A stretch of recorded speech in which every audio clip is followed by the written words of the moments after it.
এত হাসি কি এর, এটাই তো প্রশ্ন।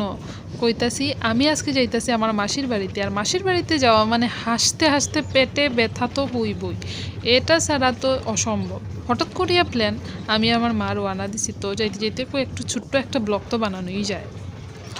তো আই পড়ছি মাসির বাড়িতে, দেখো না মাসি এখনও ছোটোবেলার মতো জানলাতে দাঁড়াই অপেক্ষা করে আমরা কি আইরাম না আইরাম না, এই যে দেখি একটা হাসি একটা দিল। তারপর খুঁজানি আরম্ভ করলাম আমার বইনডে, তো ঘরের ভিতরে তো দেখলাম তাই নাই, তাই কই খুঁজতে খুঁজতে গিয়া পাইলাম তারে এই যে বাথরুমের মধ্যে, তাই না আমরা আইরাম দিকে রূপচর্চাতে ব্যস্ত। তারপরে আমরা সামনে আইয়া গেল কফি, মিষ্টি আর বিস্কিট, যার মধ্যে আমি একটা খাইয়া নিছি। এখানের মধ্যে তারা বইনের জামাই মিলিয়ে তারা কি গল্প। আর এখানে দেখো আমার ছোটো বইনে কষ্ট করিয়া এখানের মধ্যে রসুন চেঁচানি শিকার যে কীরকম করা যাইব। তারা কোনো কারেন্ট নাই, তো গ্রাইন্ডার কাজ করতো না, তাই এইভাবে কষ্ট যুদ্ধ করে।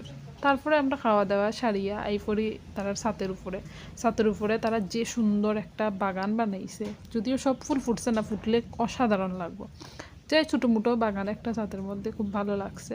আর তারা চারিদিকের পরিবেশটাও খুব সুন্দর শান্ত, টাউনের মধ্যে হইলেও একটু নিরাই জায়গাটা। তারপরে আর কি তাই এখানে বইয়ে বইয়ে শুনলাম কই থেকে ফুল চুরি হয়েছে, কোন জায়গার থেকে ফুলটি চুরি করে আনে লাগানি হয়েছে। তো এটাই হইলো আজকের একটা ছোট্ট ব্লগ, ভালো লাগলে জানাইবা যে কেমন লাগলো, আবার দেখা হইব খুব তাড়াতাড়ি।